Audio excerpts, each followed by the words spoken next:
Program Manager, City of Portland. Welcome to the first ever City of Portland Cannabis Public Safety Forum. My intention of organizing this forum is to not only strengthen the relationship between Portland's cannabis businesses and the city, but to also strengthen collaboration between city agencies so our businesses may best be served. While all business types experience challenges, the issues the cannabis industry is facing are unprecedented and hold their own unique challenges. This forum is to educate city leadership to the challenges of the industry and to hold a solution-based, oriented, open discussion between city leadership and our cannabis business owners, where we can collaboratively work together to solve safety concerns that impact the cannabis industry. I've heard feedback from the industry. You're angry, you're tired, staff is scared and hard to retain. You feel a lack of support from city leadership and from police. You're frustrated with annual fee increases. You get no tax breaks like other businesses, yet you pay millions in revenue and see little to no return on those funds. I want you to know that the city is here to support you. We want to see your businesses succeed and thrive. Your safety is important to us. Beginning in 2020, during the state of civil unrest seen around the country, we began to see a rise in criminal activity. While crime itself is not unique, cannabis businesses are particularly vulnerable to crime as they're cash-based businesses coupled with products that can be resold for higher prices on the illicit market. Portland accounts for 61.6% of all statewide cannabis crimes, with 378 reported incidences between February 2020 and April 2025. These crimes range from vandalism, armed robbery, and burglary, some ending in sexual assault, battery, and homicide. Over the course of the last 5 years, crime has increased on these vulnerable businesses, with criminals getting more brazen in their target attacks.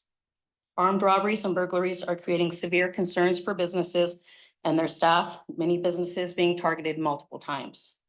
Historically, cannabis retailers were the predominant targets. However, recently we are seeing an increase in producers and wholesalers that are being targeted by an organized crime group that is utilizing stolen vehicles and ramming doors and buildings to gain access inside. This is not only a public safety concern, but it is also a concern as the structural integrity of the buildings may be compromised.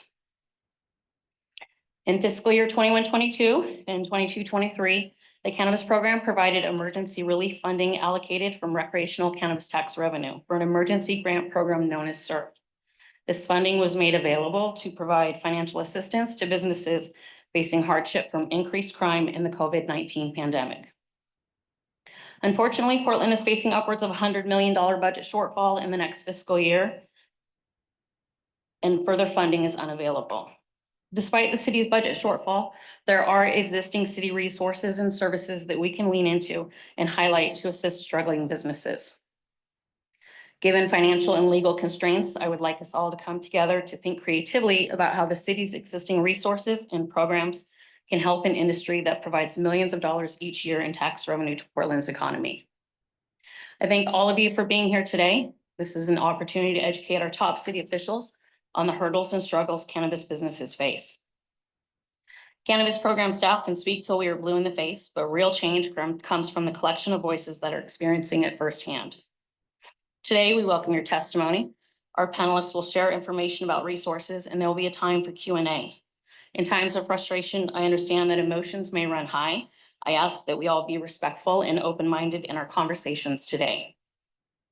Before we begin, please welcome Community and Economic Development Deputy City Administrator, Donnie Oliveira.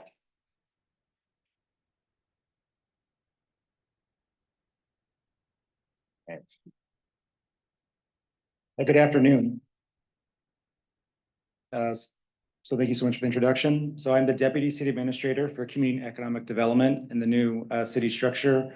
That just means we're the group that thinks about the long-term future of the city, looking at planning, permitting, providing resources for economic development, and in theory, helping you all thrive. Our goal is to think long-term while providing tools for you all to be successful. And we do this work not just through resources and services, but through partnerships with folks like yourselves and our colleagues across the city. And that's why we're here today. I want to start off by thanking you all for spending time out of your important lives to make yourselves available to give that candid feedback that we're looking for so we can help improve our partnership. Sincerely. I'm hoping that today we can acknowledge the challenges you're facing, how we can help, but also really recognize the 350 cannabis businesses in the city that are trying to survive, frankly. We know the owners and employees in this room face challenges associated with running a licensed and regulated cannabis business, challenges not felt in the same way by other industries. Today is one opportunity for us to daylight these challenges and brainstorm how we work together in partnership to create solutions, both short-term and long-term. We have leadership from across the city in the room who are eager to hear your experiences, and I'll let them introduce themselves shortly. But I think seeing permitting development prosper, as well as our partners from Portland Solutions and the Police Bureau, kind of give you this sense of that we're really coming together to ask questions and learn. Because the challenges our businesses are facing across the city are real, and in particular, you are experiencing some of the most difficult challenges when you're thinking about the well-being and safety of your employees, along with all the other typical challenges related to insurance, and theft, and crime. Even though we're a decade into cannabis legalization here in Portland, we know often outdated negative stereotypes continue to impact your work and frankly, our ability to support you. And it's our responsibility to work with you across the jurisdictions to help address some of those regulations and maybe those contributions that are unspoken or unseen that you're doing to the vibrancy in the economy. And it is significant, we know that. Just the 3% city tax on cannabis sales contributes $5 to $7 million into support. We're going to learn more about that today from our colleagues here on the panel. So let's make sure we are working together. It's essential. And it's a city priority for the cannabis industry to be safe, legal, and sustainable. You and your employees deserve to feel safe in the workplace. And I know my public safety colleagues agree. And they're here today to speak to you about those efforts. And I think I speak for all of us here today when I say we want to see your businesses thrive, both within our economy, but in the fabric of our neighborhoods. We have city programs to support that desire, and I hope you get to experience those today and going forward. And I also want to acknowledge Christina for her leadership in pulling this together. This shop that she runs has programs to support you all through the regulatory, licensing, compliance, and community impacts related to your work. And before I step aside, two things. First, on behalf of the mayor and city administrator, Mike Jordan, thank you so much, and continue to be a partner with us as we figure out how to best serve you all. And second, and if I have one ask of you today is, please be candid, respectful, as Christina said, but also we need to hear the stories, we need to learn so we can continue to grow as a partner with you all. As we change this form of government, it also creates an opportunity for us to create new programs or refine our programs to better serve. And so with that, I'm going to step aside, listen and learn myself. So thank you all for your time today.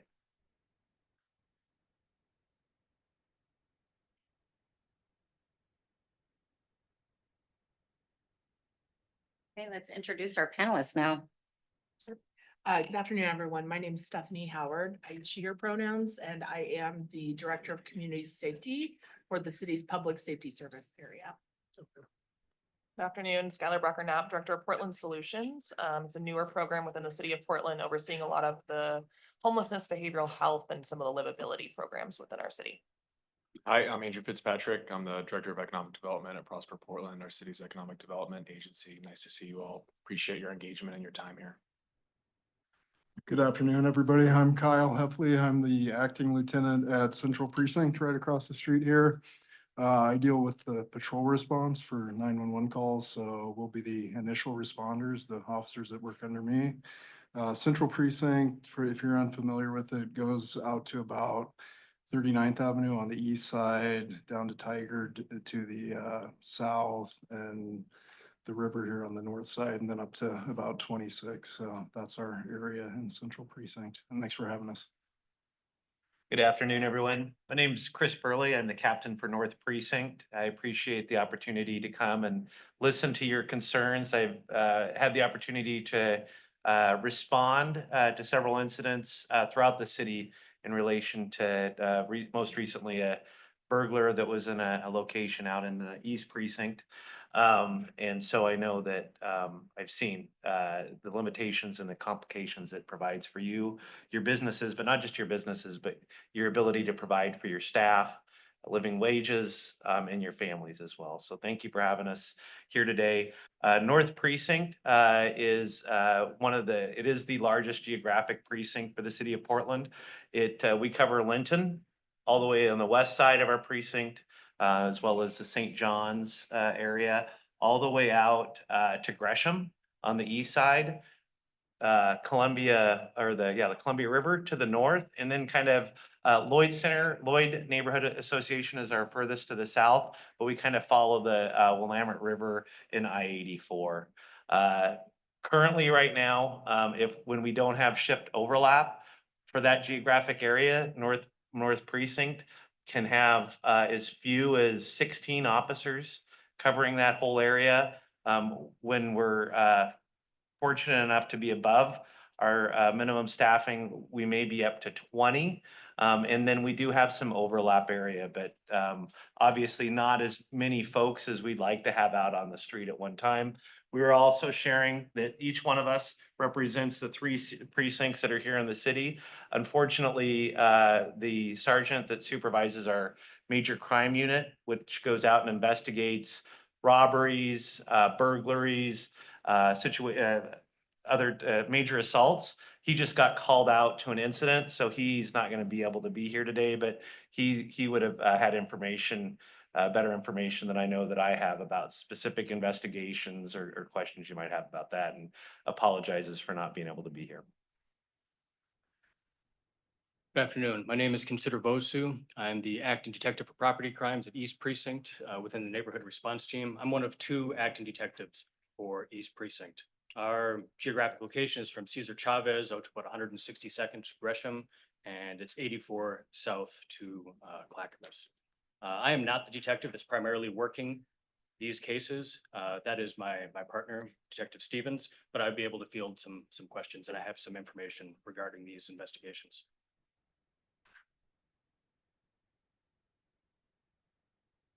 Thank you. We have any brave souls that would like to start first with any testimony? Please come up.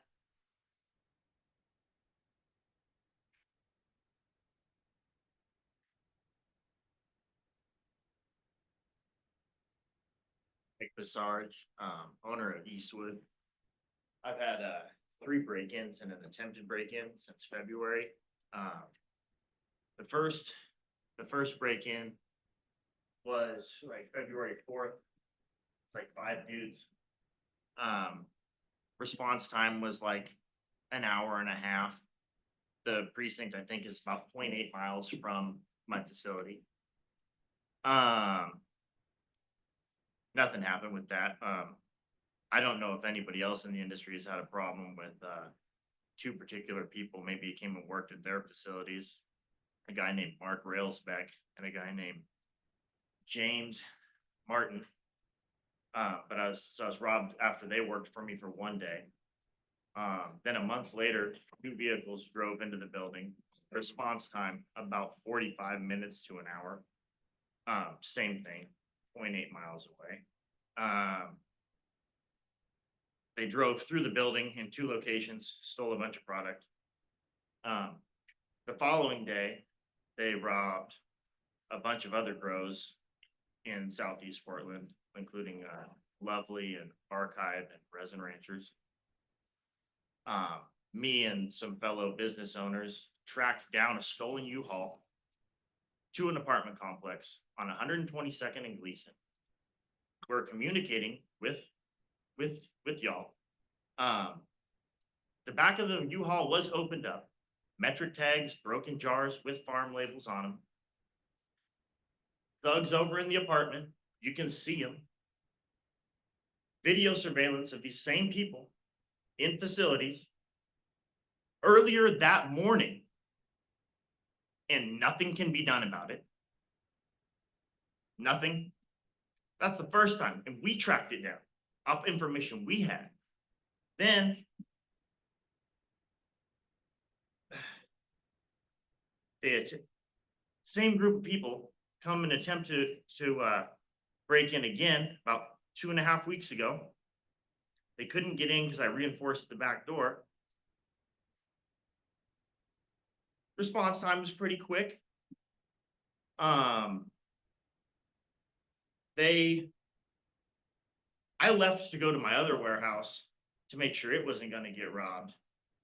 And in that time, I went there, I went home, I come back up there. 2 blocks from the building, I find the van that they drove through my fence with. Who looked around? Who looked around? Because there was cops there. No one looked around. I mean, like, it's just crazy to me. And I mean, we've given so much information about stuff and nothing happens. I'm just curious, what has to happen? And now with this dude that got the footage of this dude with his visible hand tattoos, with the car full of stolen goods. What do y'all need? Like, what do y'all need for real? Like, what is happening? That's my question. What is happening? Why did I find the vehicle? Twice. Why am I waiting hours?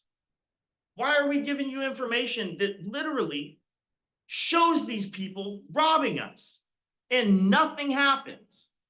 It's freaking crazy, dude. I can speak to some of this. Okay, so I'm familiar with some of these instances and I've responded to a couple of them. I remember you. Yeah, so you've given a wealth of information. I want you to be rest assured that a lot is happening right now. It's a very active investigation. The information that we have been provided and that we are finding ourselves is being acted upon. I request a little bit of patience and for you to understand that this is a very active, ongoing investigation.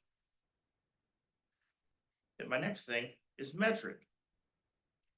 So after my first 2 break-ins, I transferred a bunch of product down to a place in Salem. Somehow, like the next day, it gets hit. How do we ensure that people aren't watching the transfers in metric? And then why is it that everyone down to a bud tender can access every facility address? Like, why are our addresses in metric for our facility? I should have to ask an owner for a facility address. I should not have my information just online. It's actually public information. Anybody can access that.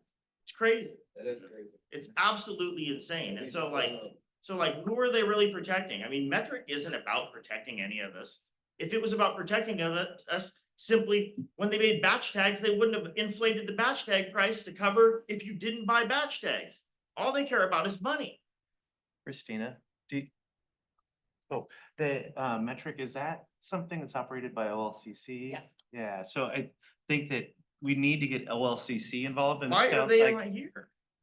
I don't know. That's somewhat of a moot point Yeah. because the information is Already out there. Yeah, and so, but I was just gonna say, you had said that it. OLCC is in the room. So my name's Michelle Kate. I'm the regional manager for the Metro region. I wanted to come today and hear what your concerns were. I don't specifically cannot speak for Metric. I can tell you that as police have notified, it's an active investigation. Several of you have spoken to my inspector, Jason. We're actively working with different agencies around other than Portland to try to help as well.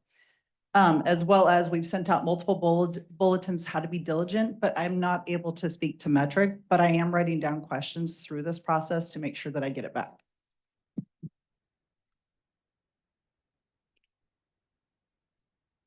And I do kind of, so sir, to your point though, you said that it's a public document or it's open to the public? You could search a master list of addresses for LCC licensed facilities. Yeah. And you know, I'm not a detective or whatnot, but through the court, and I'm sorry to take your. Oh, no, man. I was fine. wondering, I was just kind of interested. My name's Ryan Nicholson,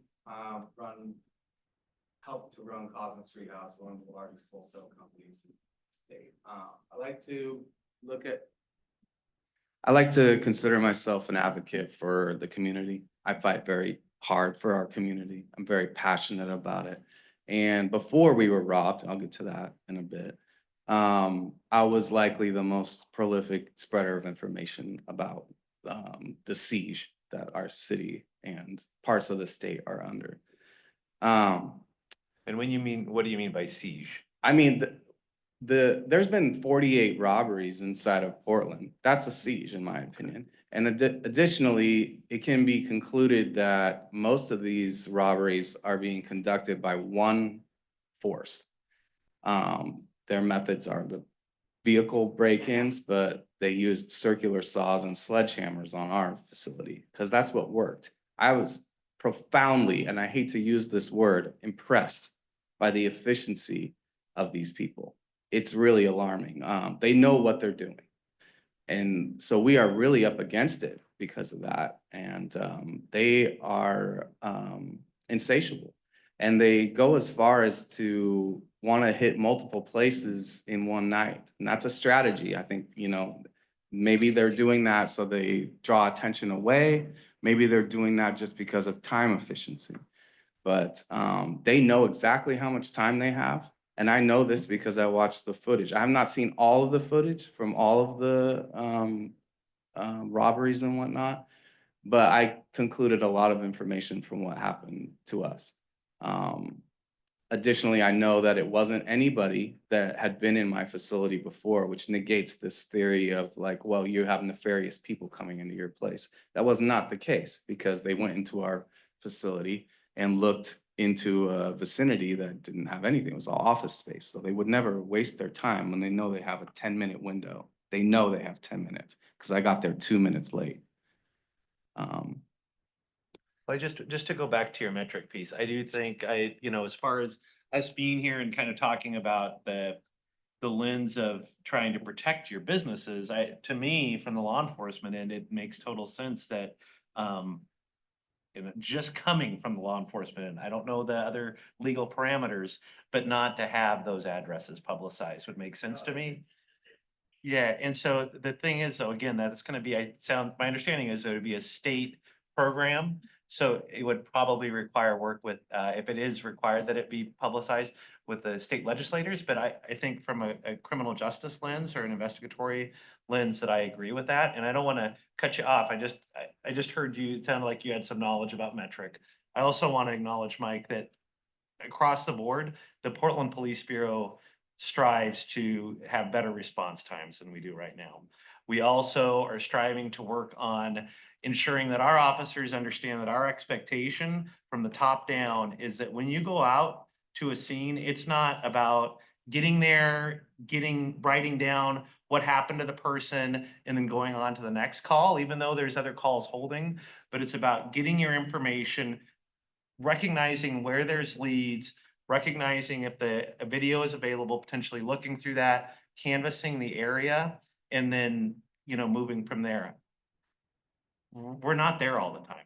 And obviously, as you pointed that out, but we're trying to get back there to a point where, one, we have more officers out on the street, and we've also, dare I say, I think, retrained our officers from 2020, 2021. We're going from emergency to emergency, but saying, hey, no, we're not in an era where we necessarily need to go from emergency to emergency, even though we do have days and nights where it's officers are tied up on major incidents and we can't go to those other things. But when time allows and when the capacity allows, start the investigation. We can't just rely on our detectives to do that. We need to be doing that out on the street. So for that, I apologize, but I hope that I'm also kind of painting the picture.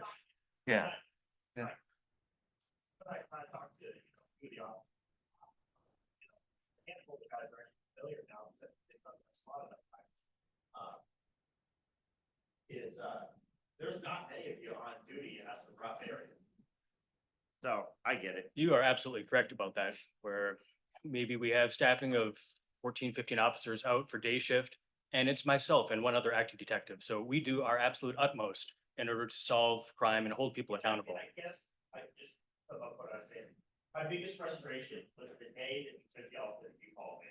That was my biggest frustration because they were right there. I mean, it was the same dudes that were in Tim's facility. So what stops you guys from acting on that information and actually making the arrests right there, or coming to investigate that situation? Confirmation that these are in fact the people, and I understand that you were there and that there was some video that was seen. we would need warrants in order to enter a premises and make those arrests.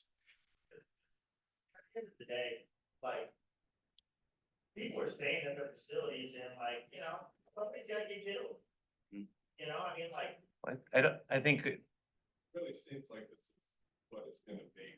no, I mean, like, I'm craving. Like, I would make me nothing happier to wake up and be one of us gone. And that's the thing, that we get in trouble for shooting someone for defending our own properties, because that's the laws in the city now, we can't stand our ground, and we have to just sit there and wait for these guys to rob us with no help from you guys. It comes back to what I was just sitting here thinking, are there any city commissioners here on the panel? I mean, so it's like, again, with all due respect, I know you work with homeless, I didn't understand what your job is, I don't understand what your job is. So are you just filling seats? Because homeless. We're didn't have happy to anything share do more with it. about that. So what can you really do for us? So now it's just this constant focus on the cops and get pissed off. When you got 14 people and a bunch of crazy shit, I watched the police bureau scanner deal at night. Cause I looked for a car being stolen. And I'm like, oh shit, I better start watching my cameras at 3 a.m. You know, so, I mean, I appreciate it, Christina. But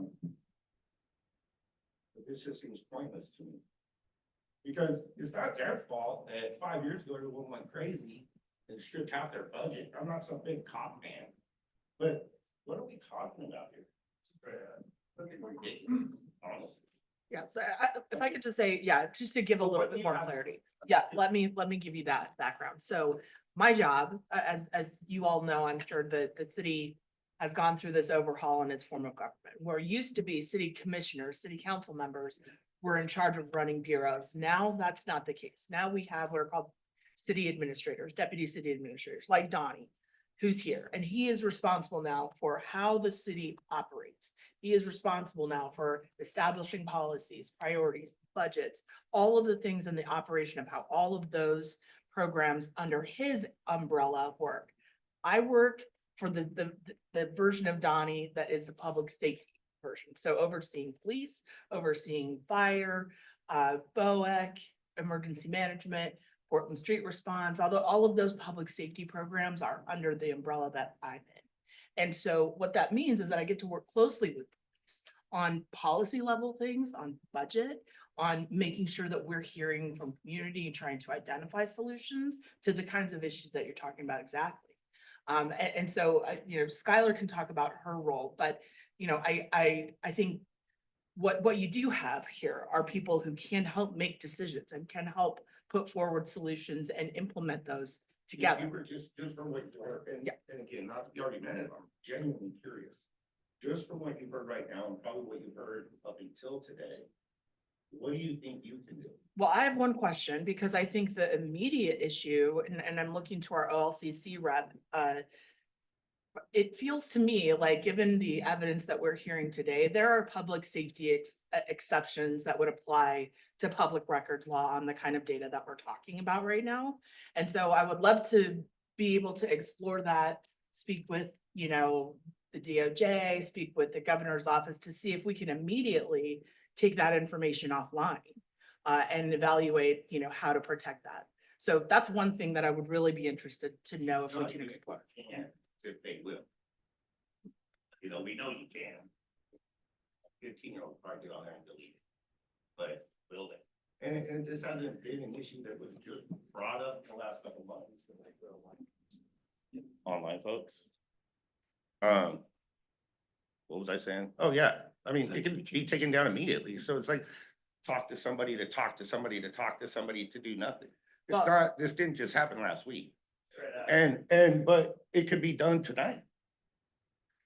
Yeah, I mean, that's not in my span of control, but I'm absolutely here to try to be a partner in figuring out how to get fast solutions to the immediate things we can fix, while we're also trying to build up the longer term solutions, build those cases that they're working on. Because I'll also say, and I'm sorry, because I know there's a lot of folks that have thoughts, but I do want to also say, one of my jobs is to, be engaged with other partners in public safety, like the district attorney, like the courts, right?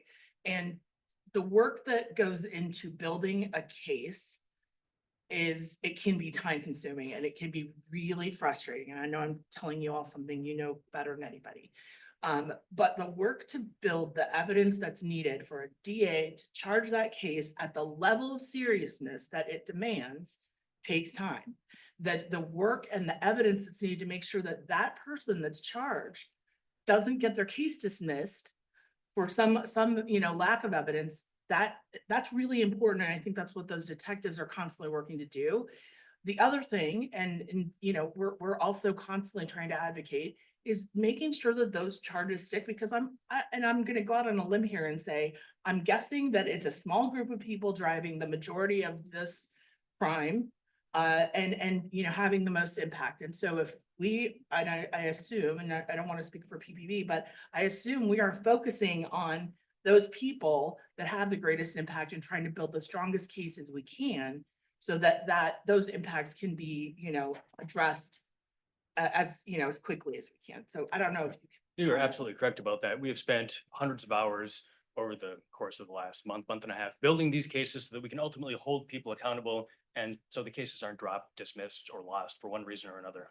These are being taken very seriously, and this is a very active investigation. And again, I don't doubt that. But I guess my question was, so you've answered it, but was this just a meeting to get information from the police? Because that's just what it was feeling like in the beginning. I mean, thank you. When I would But wonder, again, where's I the think city that- commissioner? Because aren't they the ones who create policy and it's- da? I think though, that like what we got Stephanie was 12 of them. talking about too, like, I think that one thing by us coming together today, and the city of Portland has what's called the Office of Government Relations.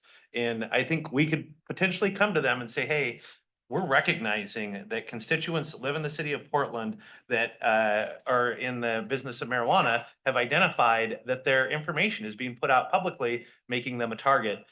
Is this something that the Office of Government Relations can take to Salem and say, hey, we think it would be worthwhile to immediately look at this and see if we could bring a change? So that's by us all coming together and by Stephanie being here, that's one change that potentially the city of Portland could start pushing.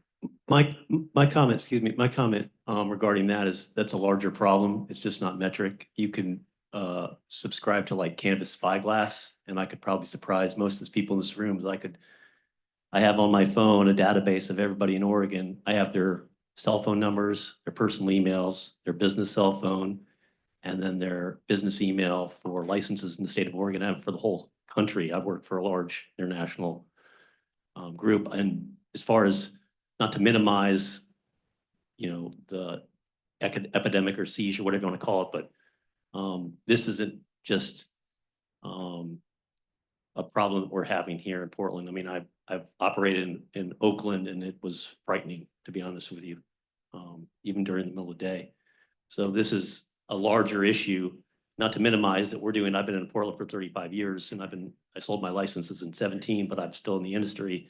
But there are databases that have much more robust, deeper information that I think would surprise people as a third party. If you want to go pay a subscription fee up to Cannabis Spyglass, and you can have every license in every state with personal email, personal cell phone, in addition to the public email and phone numbers.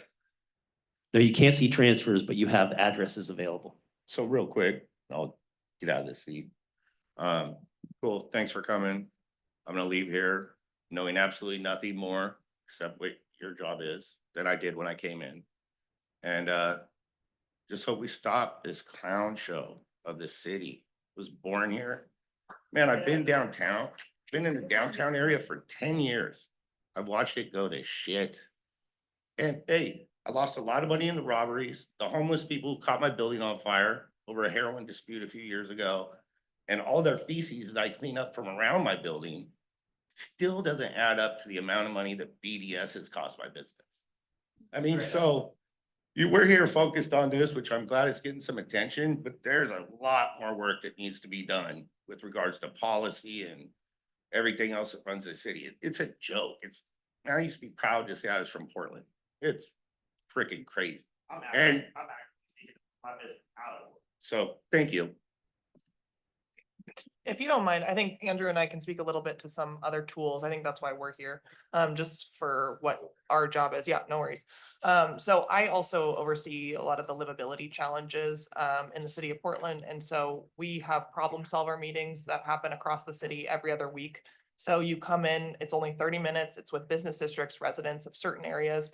You and your neighbors get to say, hey, this is an issue. I'm seeing this today. I need help with this XYZ. So, graffiti, feces, trash. I've got a homeless camp over here. These guys are causing an issue. I have surveillance of something that happened. We have police in those meetings. We can actually connect to all the different city programs that would deal with those problems. So that's our attempt to immediately respond to those issues. So if you're interested, I'm happy to get you connected to those or anybody connected to those. City graffiti program to fix my building that needed about $5,000 worth of damage. Yeah. That would be rad. So I can help with that. So that's why I'm here. And so I'm happy to connect with you, or Christina has my email. So she can give you my contact information. But one thing I also wanted you folks to know is we connect with different businesses and different business districts on different security mechanisms. I know you've probably all retrofitted your spaces, but we can help with kind of gates or alcove enclosures to really help retrofit your buildings so they're a little bit safer. We also just stood up a camera registry program, so it's voluntary to participate, but it allows police to know, oh, there was a crime that was just committed in this area. These 3 businesses in that vicinity have surveillance cameras, so we can call them and say, do you have footage of this crime that was committed? We got a report that something happened in your area. So it helps them get faster footage, so they're able to respond to crimes and build those cases a lot faster. So my program oversees that registry. I'm happy to walk people through that or get you connected to that. If you're interested at all, it does help us actually build cases when crimes are committed. Yeah. $60,000 for security cameras in my building. They don't do anything. You can look at it all day long. You're not stopping. It's a little easy to make sure we're not using our own product. I have a question about the statewide nature of these crimes. We were gonna just really quickly address the question about security cameras and their worth in our investigations, just really quick. So I believe they have deep value. During the investigative portion, post-crime, it helps us piece together the evidence that's needed to actually prosecute successfully. So while it might not feel like they're doing anything in the moment, you're looking through $60,000 worth of cameras and you're not finding any value, there's a profound value for us if and when a crime does occur in order to help successfully prosecute. People saying, hey, hurry up and unload this so we can go around our guy. We gave you all that footage. We took you to the place where they were sitting. We did nothing. Okay. I'm happy to. Sit there and watch the cops leave it clear. I'll watch them take the U-Haul. I watched them look at the people standing in front of it. Did nothing. Yeah, that's the U-Haul we found. Yeah. Did nothing. That's the U-Haul we found. You have the camera. You have the camera footage that you're able. So that's back to my question that I had. So what more do you need? They've got the guy's tattoos, identifying marks on the guy. They've got the van, they got the apartment, they've got the car. You need a warrant, I get that. I mean, you can call for a judge, but what are you doing in your investigation that further than that? Like, how much more evidence do you need? So for all the evidence that's been provided to us, there is deep value in it. I can't speak in depth because again, it's an ongoing investigation. I'm happy to speak with some of you after this event if you have subsequent questions regarding your burglaries at your locations. Happy to do that. But I can't speak right now in depth regarding the details of the investigation. And if I may, I wanted to answer Mike's question as well about why I'm here. Prosper Portland is the city's economic development agency. So we're trying to support from the business development side, everything you're going through. Obviously, we're not a law enforcement agency or public safety group, so we don't have the same tools to help on that side. But as the law allows, we want to be here to support new projects, Green Muse. We have our industry liaison over here. His name is Akil Patterson. Jennifer Reyes is also involved in supporting a lot of the programs that we have to try to do technical assistance to businesses that are, this is not safety related, obviously, but financial access that you are particularly, having a hard time accessing. That's what we're here for, to help you succeed, grow jobs, continue to invest. We don't want you to leave. We don't want there to be a stigma about running a cannabis business in the city. We know that you're an important part of the fabric of the business community, and we're here to support that from an economic side. And I hear your frustration. I live here too. I'm raising kids here too. I don't like what's happening. It's how do we work together to solve some of those things that are happening, and that's what we're here to do with you. So appreciate the testimony. Thank you. I have a question about the statewide nature of these crimes. You know, the same group or groups that are robbing businesses in Portland are robbing businesses in Washington County, Clackamas County, Bend, Salem, Eugene. What is the city of Portland and the Portland Police doing to work with the OLCC and these other jurisdictions to help catch these people? So I'd like to, before I answer that point, talk a little bit about perhaps something that we could do better. And that's communicate with you during the course of the investigation, where it seems as if evidence is provided and then you hear nothing. It's dead air for maybe weeks or a month or two. We could do a better job of reaching back out to let you know that we're still working this, that this is very active, that you haven't been forgot about, and that these crimes are in the forefront of our mind. We could do better at that.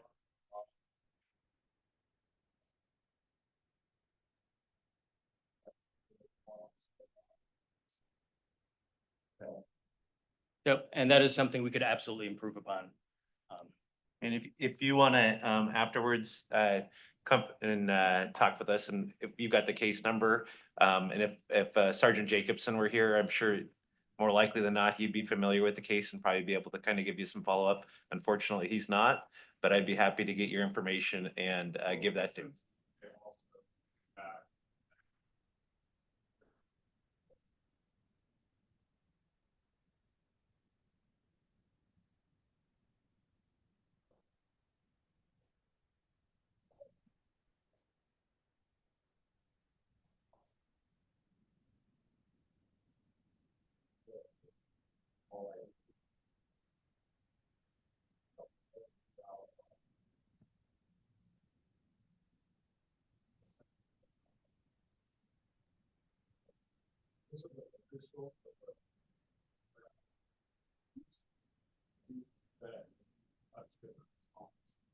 We as an industry have paid over $1 billion in rec tax since 2016. All we get is talk. What? To the point where most of us don't even want to do business here. It's not even worth it. So, what I'm hearing from you right now is a belief that the fact that your business is cannabis may be impacting the speed of our investigation. Okay, I want to assure you that that is not the case for the Portland Police Bureau, that we understand that people are involved here. The fact, it doesn't matter what your industry is. What matters is that you have folks that work for you that have been traumatized, that have been put on the floor by armed people that have come in and done something they shouldn't do that was criminal. And we are going to investigate that. And, you know, as Detective Osu said, we're not doing it at the speed that you want. That I do believe that if we were to do a better job to reach out on a consistent basis to say, hey, you're not forgotten, we're still working on it. It's a large case, it's a complex case. Potentially we're having to work with other jurisdictions. That might help. It might help you message to your employees that are still probably either have decided not to come to work anymore because they don't want to deal with that, or are having difficulty coming to work. So today I can. That's our only option. Like, our staff aren't going to save. Just based on calling 911. Like they're long gone. You know, these are just incurred costs that we just have to keep piling on. And we're one of the only industries that gets taxed like crazy. And it's just, you know, like you gotta do something for us. We can't just pay this money and just get absolutely talked over, you know. It's like, yeah. And in Multnomah County, we're the only place that has to pay a license fee twice, so. Yeah, more, yeah, Portland. And that's what it is. So here's the question I have, so with all this. Can we have some order, please? We just raise your hand if you want to ask a question. We have someone that's been online that has a question for a while, and then I'll do my best to get to everybody. So Christina, I didn't The gentleman with the glasses in the back, can you ask your question again? Yeah. Considering the statewide nature of this crime, in Washington County, Clackamas County, and Salem, Eugene, same groups that are robbing people in Portland, what are you guys doing? Are you working with the LCC task force? Are you working, communicating with these other groups? You know, I talked to people who have seen footage of robbers from different counties that have common elements, you know, that are clearly the same people. Yeah. What are you guys doing to address that? What I can say is that there's collaboration between multiple law enforcement entities within the state and outside of the state currently.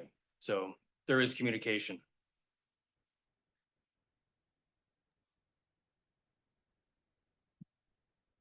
Tony, we'll go to you.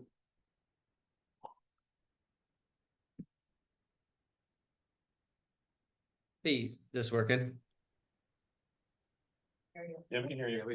Great. Hey, my name's Tony Birch. I own Broadway Cannabis Market and Mint Cannabis. We've got 4 retail locations in downtown Portland alone, and we're the largest retailer in the downtown area. And I want to preface all of this by saying, one, I've got the utmost respect for the Portland Police. I've got the utmost respect for City of Portland cannabis policy and the program over there, and the utmost respect for Prosper Portland. So nothing here is, I think, a dig targeted to any of those groups, at least in my opinion.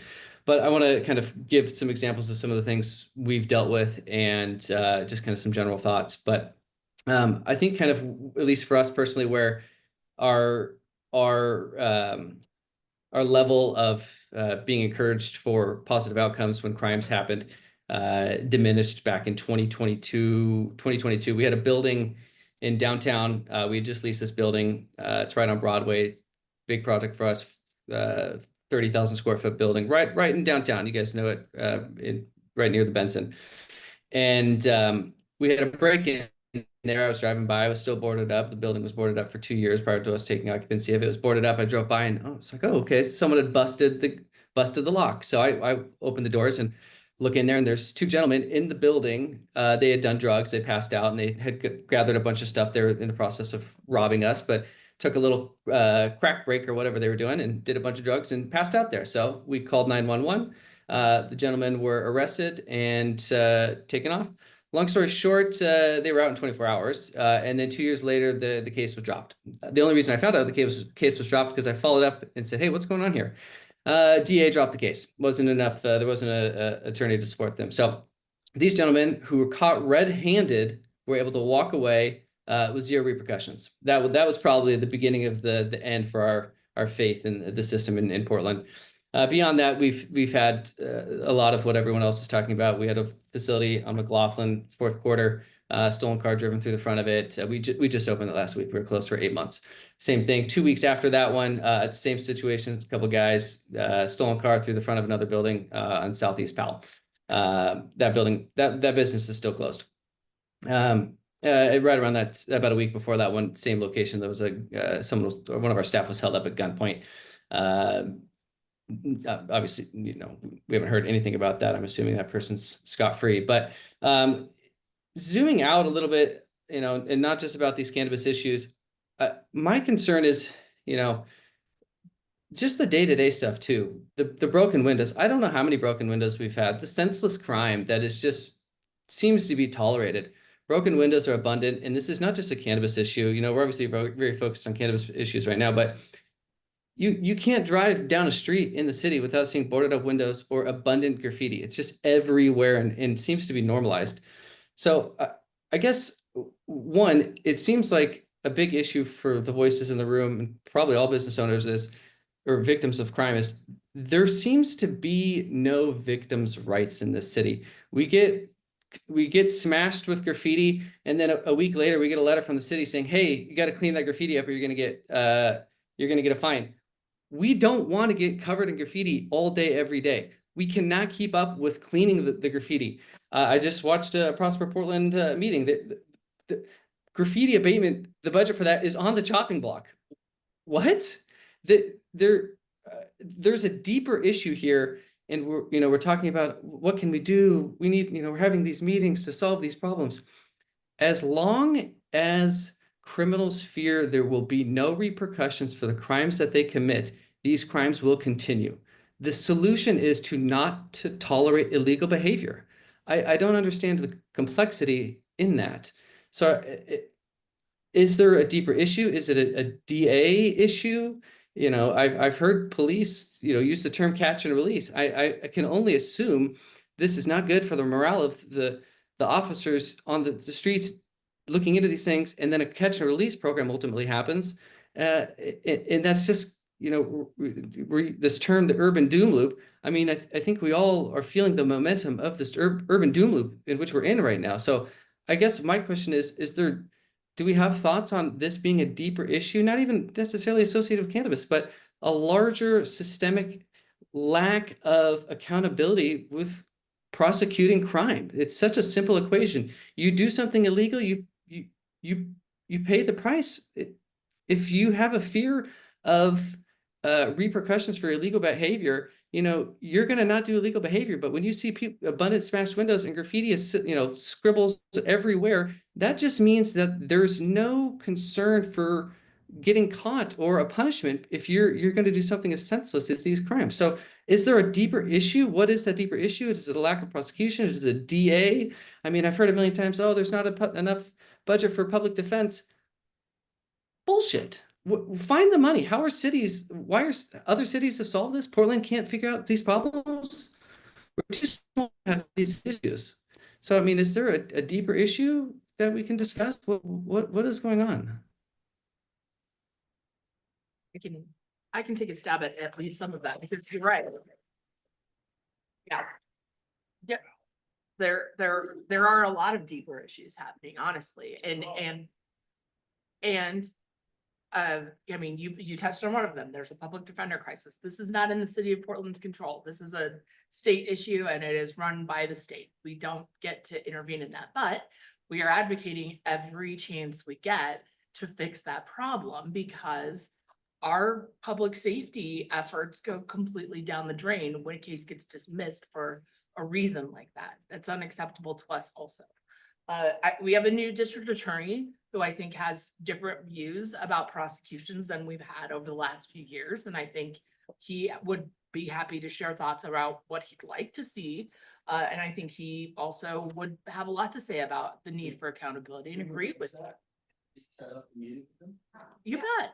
Yeah, absolutely. How do we make that happen? No, we can help with that. That's part of why we're here too, right? So what would be, like, is that something you guys will just put on your notes to do going Sure. forward, or do we follow up? Happy to, I Because can put that.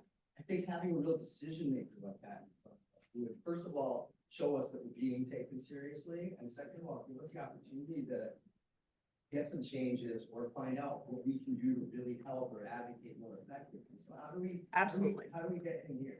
I will be happy to take that on and get that coordination. We, again, the district attorney is an elected official and not part of the city of Portland, but I am confident he would welcome the opportunity to sit down and talk with all of them. So. And on you that bet. same note, we're happy to facilitate interaction with city council members. I mean, I don't control what their schedule is like, but we're trying to get businesses of all kinds, not just cannabis businesses, in front of city council members all the time. I see that there is one staff person, a chief of staff or a city council person in the audience right now, and who maybe wants to speak on this, but.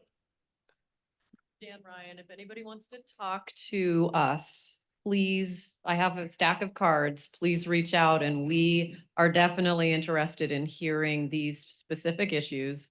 We're interested in improving the business environment specifically for the cannabis industry.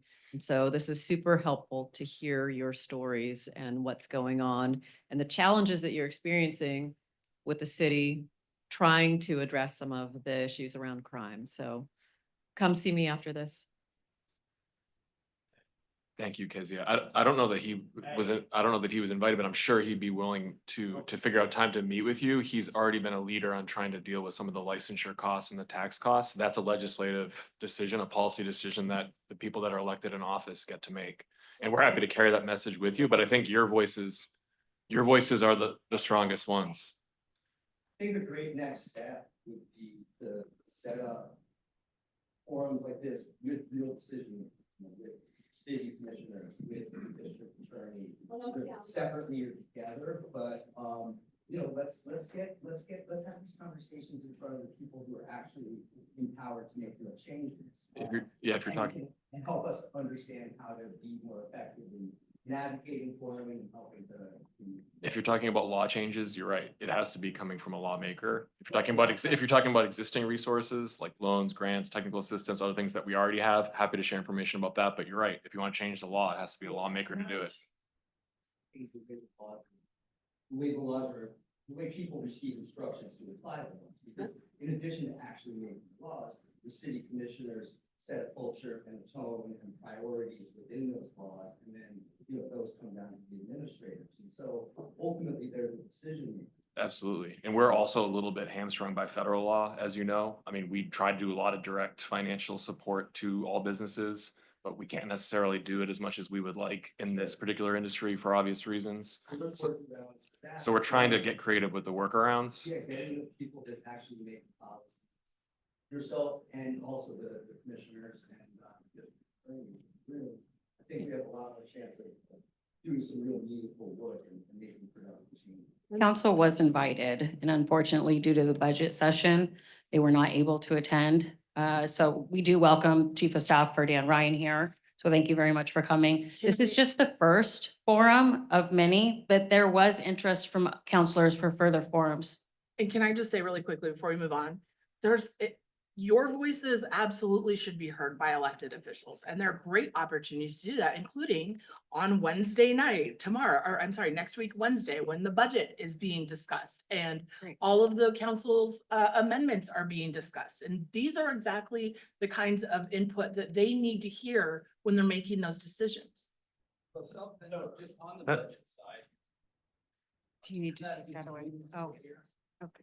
There's tens of millions of dollars in tax revenue. Yep. Generate a lot of economic activity. You do. And so it's like, that's, I think, part of the kind of frustration. Mhm. There's, you know, like, we're all, we got our we're broken into. But just kind of the sheer scale of our industry is significant for it. Yeah. I mean, it keeps being mentioned. But remember also that you don't have to wait for anyone to bring them together. They meet, they have public meetings that you get to come to and can comment on and should. And I would encourage you to do that. I mean, especially right now, especially right now. We also need some more focus. Absolutely. I totally agree. And I think to Christina's point, this is the first, and we can absolutely bring the right people to the table. I mean, I know it doesn't feel like you have people who can make decisions, but you actually do. You have people who can help make decisions. There's a large system here that's not just the city, but you do have people here that can help make decisions and bring the others who are needed together. And Stephanie, I just kind of wanted to also throw in, and I appreciate Tony's conversation about some of the limitations we have. It's absolutely not just the city. You know, our officers are being confronted with an issue of being called to a location. They get there in time to arrest the person, but the person doesn't fit criteria to go into jail because it either has to be a felony crime or a person crime right now because of the limited staffing at the jail. There's room at the jail for folks, but they don't have enough staffing. So that, you know, when a community member sees us take somebody into custody and then issue a citation for a crime, we know that that is frustrating. And we're working with the sheriff, but the county commissioners are also a piece to this puzzle, and the sheriff is. What can we do to kind of like, as citizens, to advocate for, you know, so that you do have more bandwidth there to arrest people or take them into custody so that they don't disappear into the wind? When those things happen, like as in this room, like what do you recommend that we do to support you guys on that to help us? It's a multifaceted piece because, you know, Multnomah County is in charge of the jail. So the sheriff's in charge of the jail, but the sheriff also is told who can stay in jail, how long they can stay in jail by the bench. So the presiding near the courts decide that. So I think having representatives from the county here at some point would be able to better explain how that would work. But I think reaching out to county commissioners and as Stephanie was kind of talking about would help with that. Okay. I just wanted to kind of share, like, my story is not that different from everyone else here, but just for fun, how many of you guys wake up around the witching hour, 2:45 to check your cameras? How many of you guys maybe take a drive, check on things just because you can't sleep? I do it, like, I've been doing it for years. Now that I like have a son, I don't, like, well, I mean, there've been times that I've confronted people and, like that were in the process of breaking in. And now that I know that they're armed, I won't, I can get there before the police. Um, and I think that like all of us are here a little bit to like, first, I just want to say it's nice to be all together with all of you, with all the things that we've been through, because it's really shitty and it's really hard. And it's nice. I really want to thank you guys for being here to listen to us. I know that there's a lot of more work for us to do.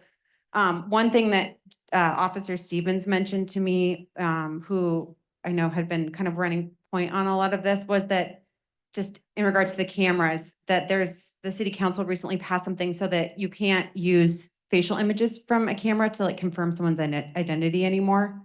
And that was discouraging to hear. And so I don't, just kind of like trying to get more involved and see like, can we roll that back? Questions like that. I guess the other thing I would say is a compliment also, which is I know that there's tons more work to be done.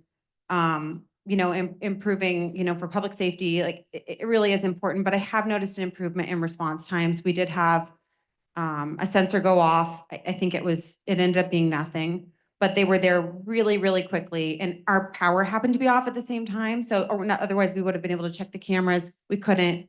They called me on my cell phone. And so I'm not sure how that all works, but I've had enough break-ins and talked to them, and I try to drop off pies to say thank you whenever we have a break-in.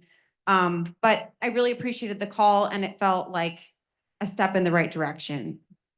So I guess, thank you, and just kind of letting us know more about how we can support you to help us better. Because we all know, like, we're paying as much tax here in Portland as New York City is, and I don't know, like, that it's a better situation there necessarily, but it feels like maybe in terms like for value, for our money spent, and I'm sorry for the interference on the microphone, that we could be, having a better use of our money.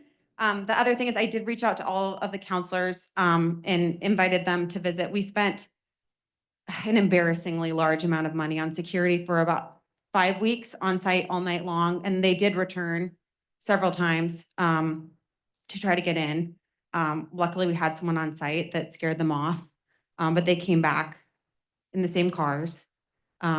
We have every vehicle we can get our hands on, and some we're not using just so that we can keep them parked in front of gates and doors. And, we have bollards, but, we have a dually and that we're parking in front of a gate. Anyway, some of it is just like blah. We've all been through bad stuff, but anyway, thank you for being here. Okay, Peter, I'm coming to you. Also, if you could state your name and your business, if you'd like, for the record, that would be wonderful.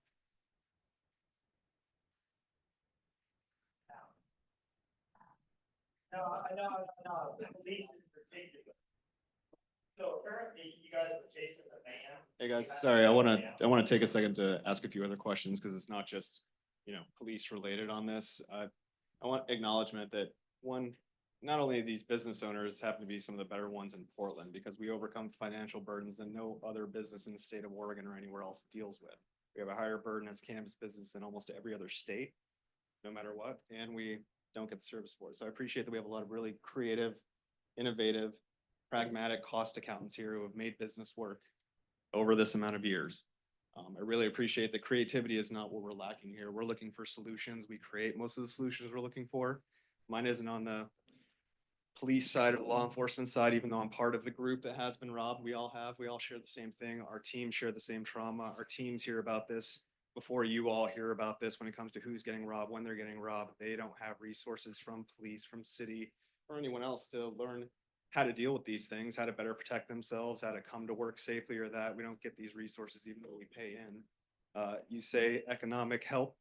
Everybody knows those grants won't help a cannabis business start, stay afloat, or do anything else. You guys can use that to help protect us in a few different ways. We do have the burden of private security, which I don't know if you guys know your private security for Cornerstone and a bunch of the other ones, we all know their prices and it's significant, very significant because without actual physical deterrence, we do get robbed. I'm on a private road next to the golf course that had to shut down their own diesel and gas thing because it was getting robbed because there was stuff right across our slough. And we have 150 campers out there that are doing gunfights and chop shops every night. You all know that it's happening there. It's most of us are talking about not police response, not feeling safe. It's what do we do for our teams that carry trauma, that feel these things every single month and we don't have resources to be able to give them. We try to give therapy and try to give other resources to it, but it's the stage of being a cannabis employee in Oregon. You're sought out, your information's out there from your cannabis worker permit to everything else. It's, again, you have the economics, you have the ability, but you're not thinking pragmatically on what the actual needs are, except everybody's been saying it for 5 to 10 years, what we actually need. It's not grants, we're way better business people than you are, plain and simple. It's just a fact. So realistically, it's a matter of what do you actually need to see for the facts. It's not about decision makers. There are really simple solutions to what our fears and what our actual daily lives are. And you have the ability to interact with us as people as well, because we have to live in the city of Portland and deal with it. We're paying tax on a twice basis. It comes through personally to us. There's no bankruptcy. It's personal liabilities to everybody. I think you all know this after this many years. We're not preaching to the choir. We're not trying to do anything else besides be pragmatic on solutions. And we're as smart as you all are at your jobs. So it's really just, you know. You get burglarized and have like a burglary, we have to pay the taxes on that. So we collect the tax money. And there's no insurance. We don't get covered by insurance. We paid for insurance every year. You know, is there any way that could be? I want services for my team members to learn how to defend themselves, how to see danger out there that you all are trained for, but you don't, we're not trained for that. We don't get anything from you all, and we've paid our pound of flesh and we continue paying with every revenue dollar you earn, every single time. So police, thank you for what you do. I'm sure you're doing life safety stuff versus business burglaries. I get that. Life safety and for people is always more important than the business stuff. But we are, I think, more sought out than any other business. The liquor stores aren't getting robbed. We are. It's not bars that are getting robbed. It's our businesses. I can assure you that we are not disputing or doubting at No, all I your don't think you are. entrepreneurial ability. It's You guys simply have a been matter through of hell, we and the don't- creative solutions that you've come to on your own as business people is incredibly admirable. I know. And So, again, so no one is we were not trying to doubting bring that. ego No one to is here. doubting that at all. We're not trying to bring ego here. It's just simply facts that we do overcome economic obstacles that the city can't do for themselves. You guys can't manage your own stuff, and other business owners that have fled Multnomah County and City of Portland can't do. And I agree We're with one what of you the said. few that actually can do that. And all we're asking for is basic interactions, not anything else. So again, I don't have an instance past 2018 and 2020, except for we're the ones that give you the footage for your major crimes against your own City of Portland stuff. We're here to engage. It's simply who's engaging with us. So when we like you all, and that's great, but again, I don't think the engagement is, we're not getting our dimes worth here. Can I ask you a question? So when you're talking about tax revenue and things like that, we want to be solutions focused too. What specific solutions are you proposing that we can Cornerstone focus on? security. You have every business license here, have private security going around. Yeah. That's what I want to hear. That's why I'm asking. Paid $1 billion over the course of the past, 8 years in the state fund, right? Every year, the Portland taxes us another $5,000 on top of our $5,000 OCC license. So the police department is saying they're understaffed. There's 2 detectives working around the clock to try to fix these issues. Seems like they're understaffed. The jails are understaffed. Is there any, who do we talk to about taking some of that budget that we're spending, but we're contributing to the state, and using that to fund the police, to fund the jail, to fund whoever needs to get funded to actually get these criminals arrested, put in jail, and kept in jail? So we're paying you guys all this money, and not you guys, but we're paying the city and the state all this money. We're not getting any benefits. We're getting taxed, we're getting license fees all around from different sources. And why can we not take some of that money and use it to help our business? That's a very fair So, question. so I'm gonna weigh in and just help you on that answer. So my name is Akil Patterson. I have not met everyone, but many of you have either seen me at Chow, I've come by your businesses, so you've seen this large human when he walks through a room. And I'm also very colorful often. Oh, sorry. just so you see. All right, so colorful shirt on. Your question specifically is, how does the state help? The state actually has taken the cannabis tax revenue and I think in like Jefferson County, they single-handedly through cannabis tax revenue have been helping to fund some of the county sheriff departments, independent of the county taxes. So there is that needs to be known, is that because of how those taxes have already been allocated, also be very mindful. There's a difference between the state cannabis tax revenue and the local. There is a 3% local tax revenue that gets consumed. The city council through measure 26-180 gets to dictate where those funds directly go. So measure 26-180.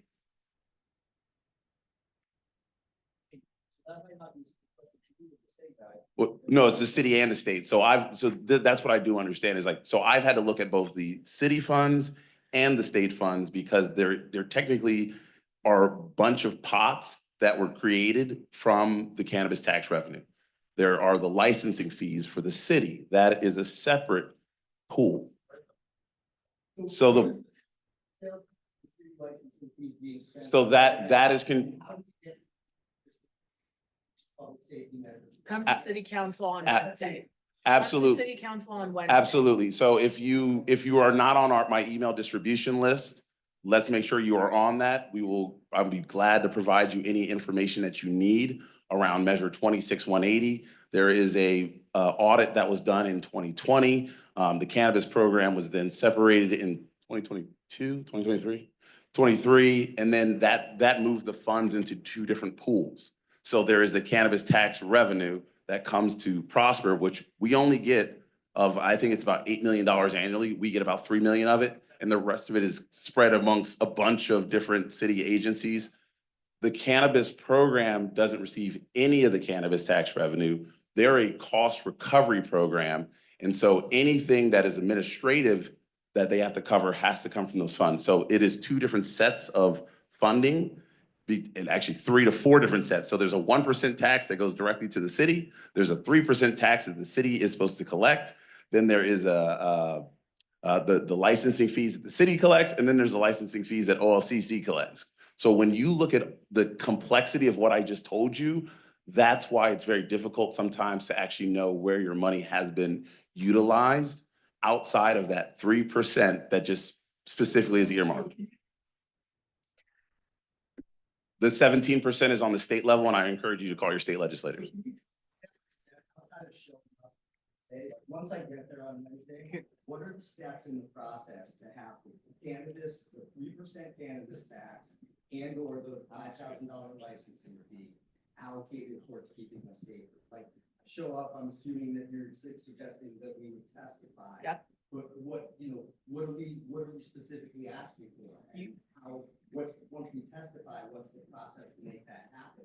How do we see it through?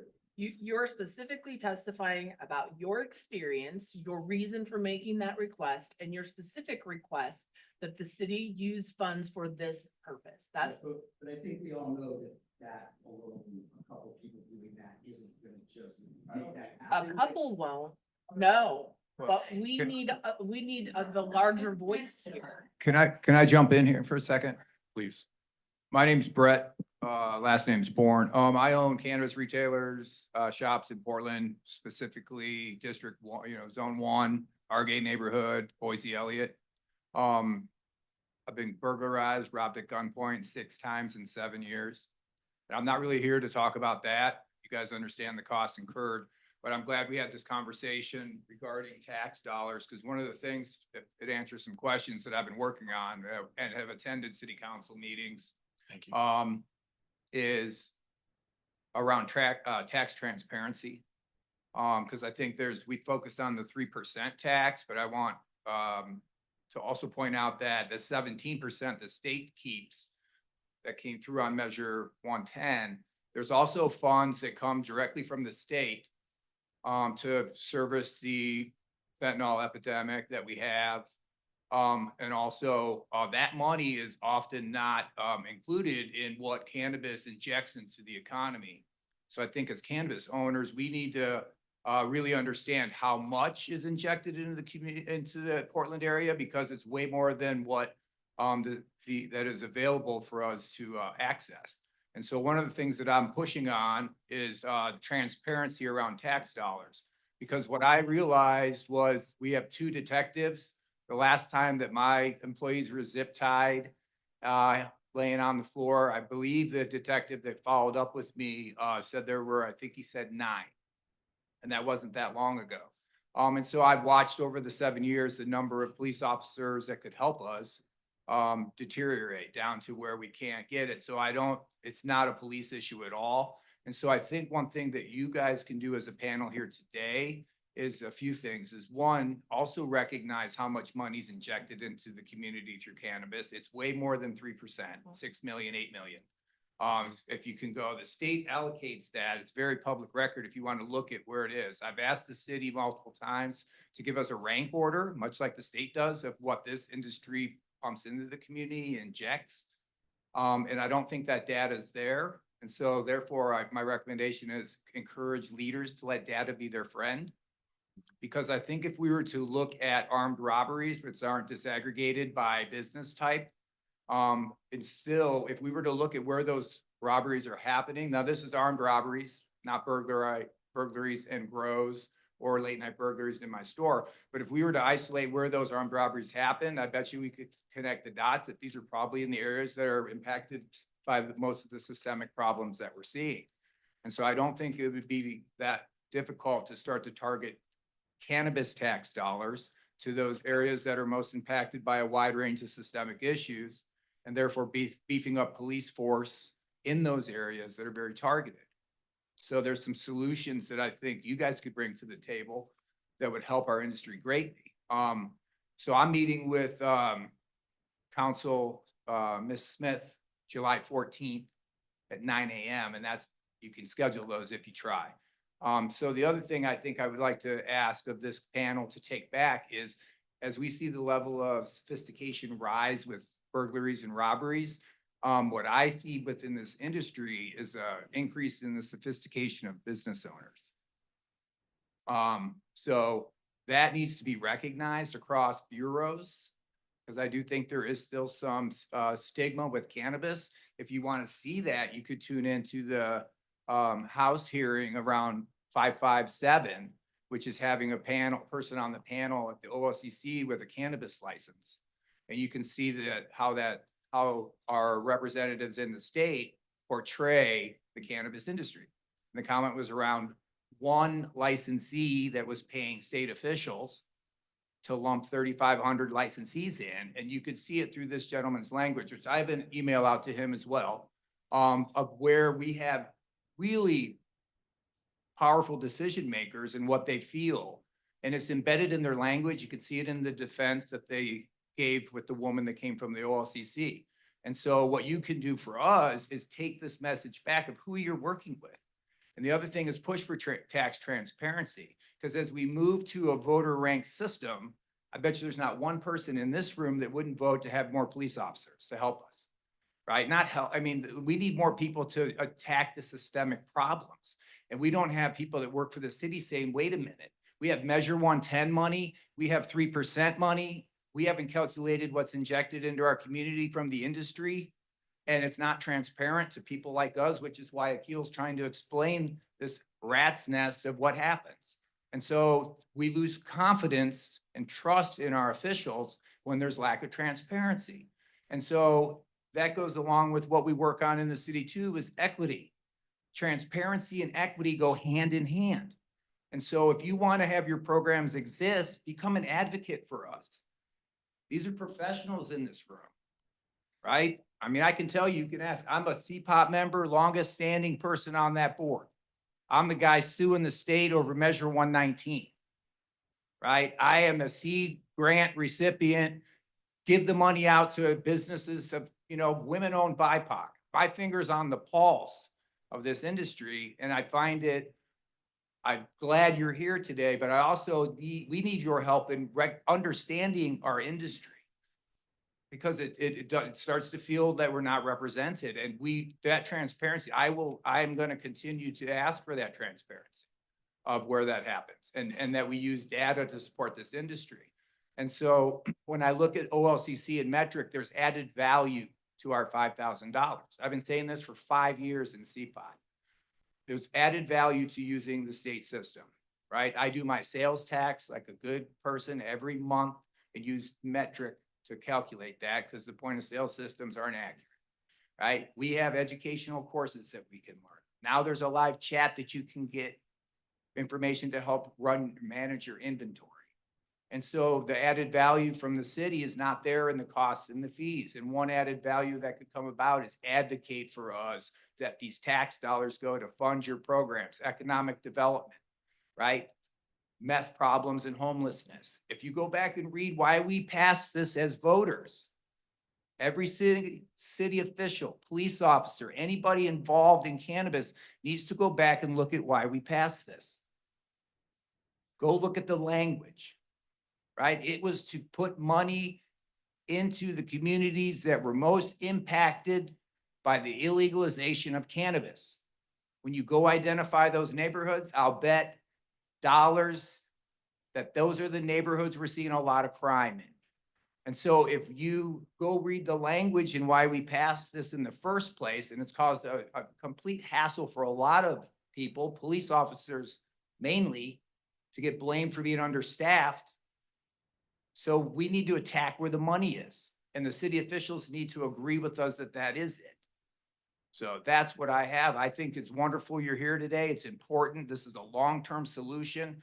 But if we don't start seeing our city leaders have transparency, using data to drive these decisions that are happening, using some of the things, including, taking our boards that we have, these policies that are more, bells and whistles things, and making them have some teeth like CPOT, because there you have people that are knowledgeable in this industry that are here to help and want to make this thing be successful.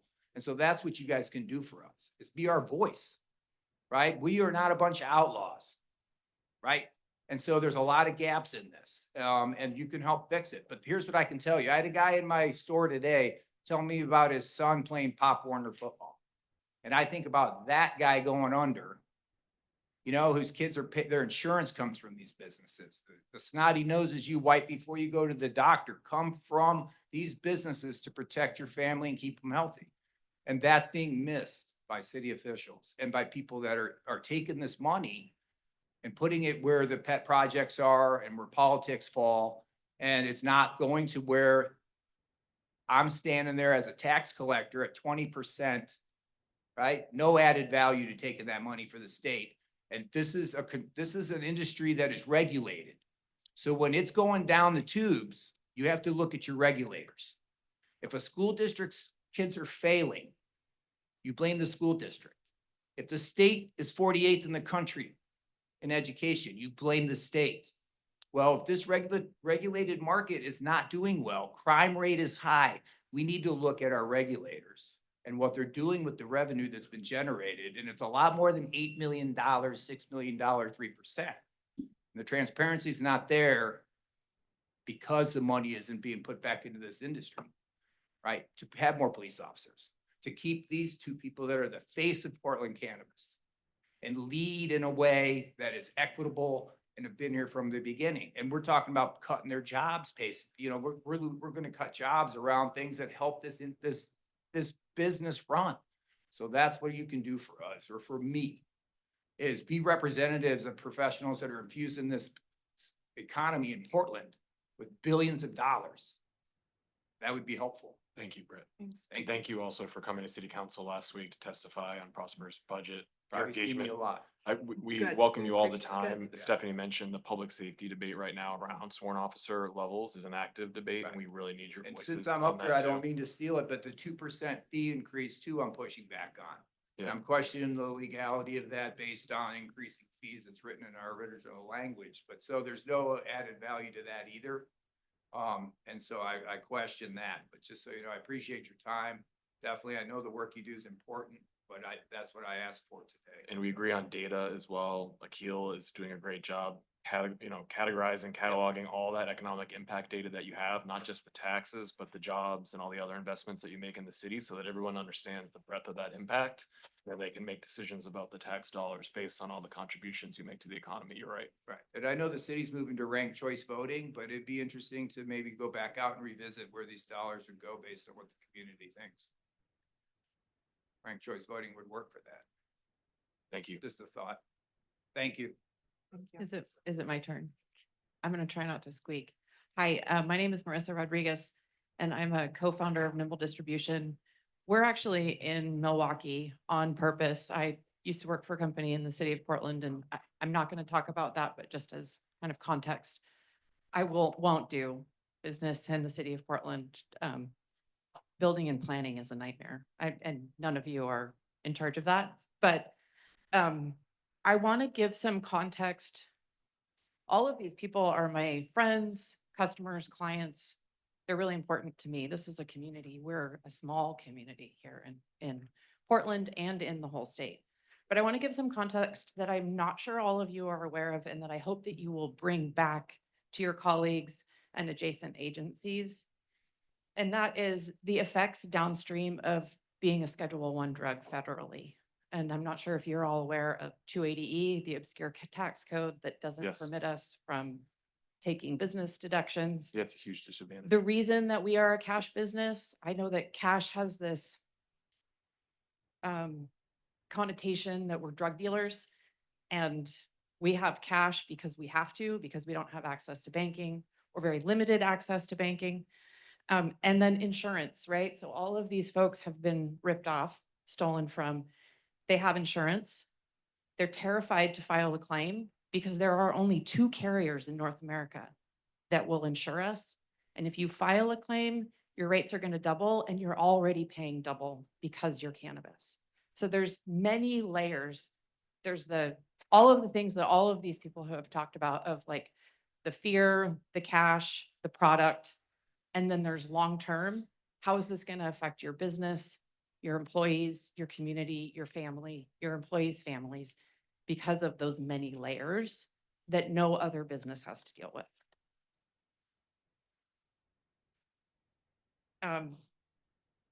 I appreciate this opportunity. I hope that we have more of these, and that there's a new fresh crop of people, right? Of like that we get more opportunity, and thank you guys for coordinating it, that we get an opportunity to keep educating people who make decisions and influence decision makers in the city of Portland.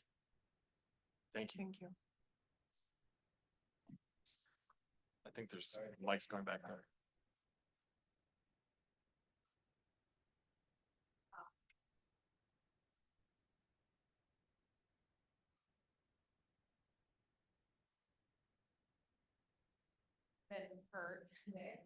At our wholesale license. It was a homeless camper, they think, someone on drugs. But anyway, the police did respond, and they're there now, and they have them in the back of the cruiser. But just kind of one of the things that we're up against, that's actually never happened to us as a business, like that someone leaving has been attacked. It's our first time. Interesting timings. We're at the public safety meeting. So I just wanted to share that as a current ongoing situation.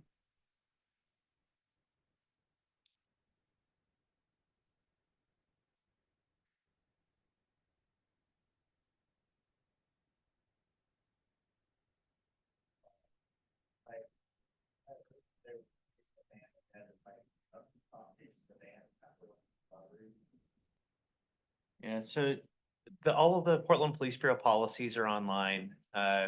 And for the most part, what we're looking at when we're deciding if we're going to pursue a vehicle, one of the most dangerous things that we can do, one of the most dangerous things we can do for the public, when we have somebody that's got a 5,000+ pound bullet barreling through the streets, is weighing is the benefit of apprehension outweigh the risk to the community. And so while we have expanded our pursuit policy, and we will pursue under some situations, we're constantly determining, again, are we creating a greater risk by running lights and sirens, unable to stop this vehicle that risk and that danger to the community. Because the last thing we want to do is be going after someone because they've committed some crime and then crash into someone else, crash into a pedestrian. So there are cases in which we'll pursue after people, but we're taking into account many different considerations. And I think that Sergeant Heffley would, I started talking right away, but he's the one that's out in the field determining if we're going to continue to pursue or not. Yeah, sure. I'll hit on that. So as Captain Burley said, the policies are online if anybody wants to read the specifics of them. The threshold basically is a felony person crime. So each incident would be different. I'd have to hear more about the one you're typically referring to. We can't say specifically, cannabis shop gets robbed, we don't chase that person, or we do chase that person, because it would qualify, and we have done that before in the past, and they've caught people on numerous occasions. Each incident is dependent on circumstances. If it's afternoon in downtown Portland, we're probably not gonna chase that car. If it's the middle of the night in some open road area where it's safer, they have the ability to do that. It's all case by case by case. They determine a lot of different factors that go into it. So would that fall under the PPV policy? Yeah, they could pursue that person, and they do. There's maybe something came up in that specific instance. They say, oh,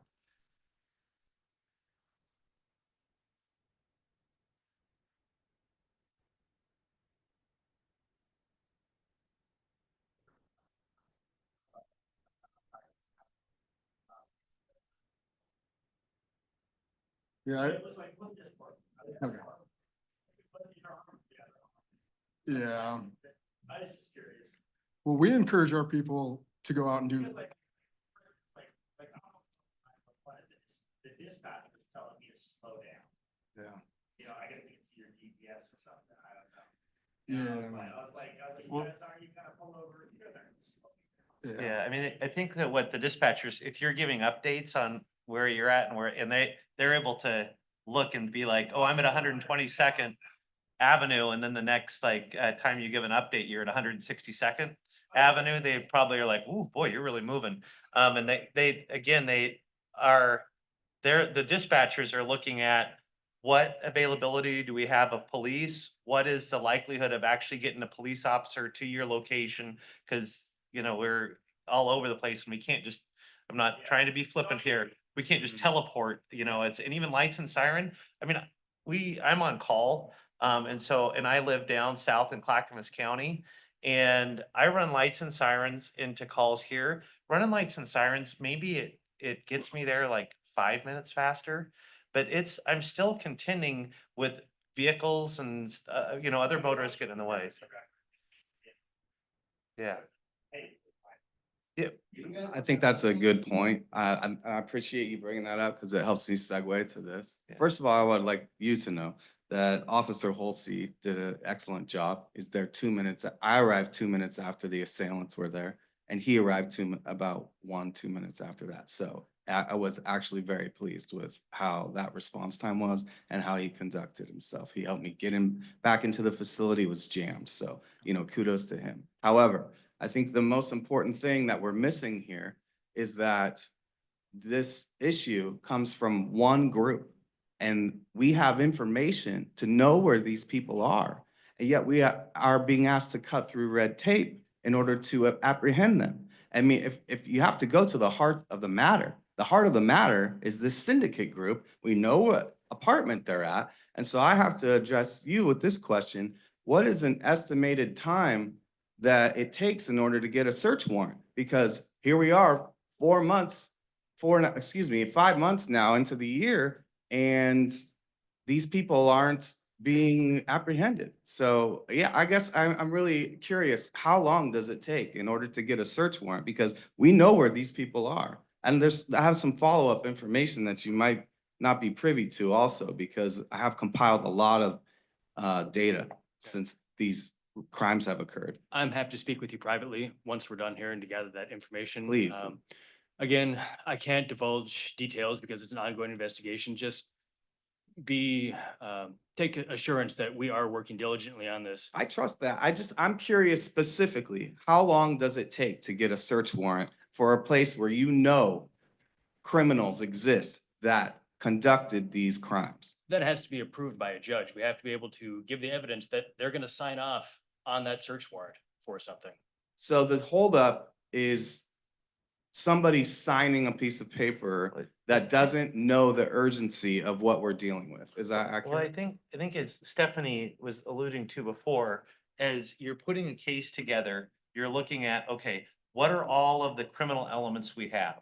And how can we best ensure that we give the district attorney's office a package that is gonna ensure that it goes through adjudication and the person is found guilty, and there's not a technicality that gets that person off. And that requires, especially, I'm not speaking about this case, but in generalities, when we're dealing with multiple jurisdictions in large cases, it really requires a lot of communication so that the Portland Police Bureau is not the police bureau, or some other agency is not the police department that bungles up the whole investigation, and the next thing you know, everything gets thrown out. So I totally agree, and I think that the detective and sergeant would agree that our cases don't always proceed as quickly, and especially when the safety of the community is involved and your financial well-being is involved. Sometimes the wheels of justice do not move as quickly as they should, and I hear you loud and clear. I'd say 48 different occurrences is pretty urgent. Yeah. And that should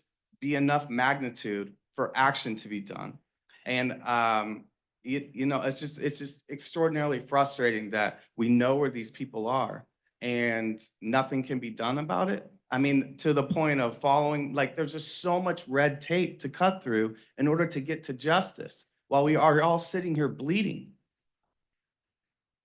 So I'm sorry to voice such frustrations, but I'm a solutions-oriented person, and we've talked a lot about what we can do for the future, eliminating address lists, because I'll tell you, I know that they have an address list because I can just discern that that's how they're doing it. They have an address list, they go in like bloodhounds, and they come in and they just ransack the place very quickly. They're extraordinarily good, like I said.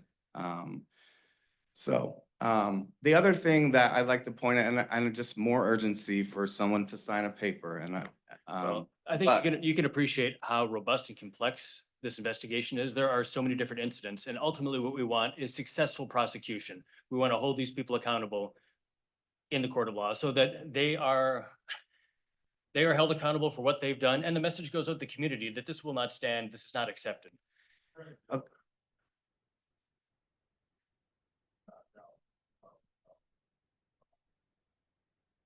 Well, I think that's part of why trying to build as serious a case as you can so that you get meaningful accountability on that is part of what takes time to do. And if I can just say, I think part of my homework from today, I think, is getting to our next meeting, the DA, the sheriff, I would say, maybe a judge if I can muster that. I think that'd be a long shot, but I will certainly try. And then I think we also need some, clarity on what options we may have to at least control public records and access to that, to limit that in any way we can. And try to have action plans, right? There's been talk in the industry about starting like a PI, like these guys got a PI together, and that's, I believe, I could be wrong, but that's how they found part of the. No, we just, Well, we've talked about, hiring like a private investigator to look into this. Would that be any help for the police department? Like, you guys are working on your case from your end. If we, as a cannabis community, put together a group that brought you guys evidence, like, here is the evidence you need, would that make your act faster? So again, I run a precinct. You're assigned to a precinct, you're an acting detective. One, I would want to have our commander for our detective division to weigh in on that. And then I think that the district attorney's office should weigh in on that, the benefit, the risk.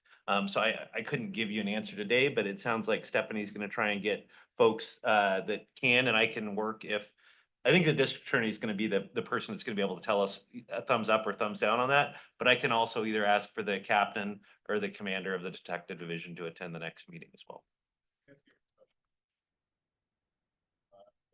The regulatory authority basically at the latest meeting believed that children have access, that the public safety is that children are gonna get their hands on cannabis quicker than any other thing, including alcohol, which is what they also, oversee. And I've heard a lot of other licensees talk about, what public danger we actually, are as licensees. And they're very pragmatic things, like kids can go into a grocery store and have access to a beer, but you can't really go into a dispensary and have access to cannabis. The only way they have access to cannabis in the city of Portland that we have is if we're robbed and then it goes onto the street. So for my question for you is very direct. You have a lot of experience. You all are professionals, and I want to respect your insight on all of this. So please tell me directly, do you believe that the public safety of children getting their hands on cannabis comes from licensees?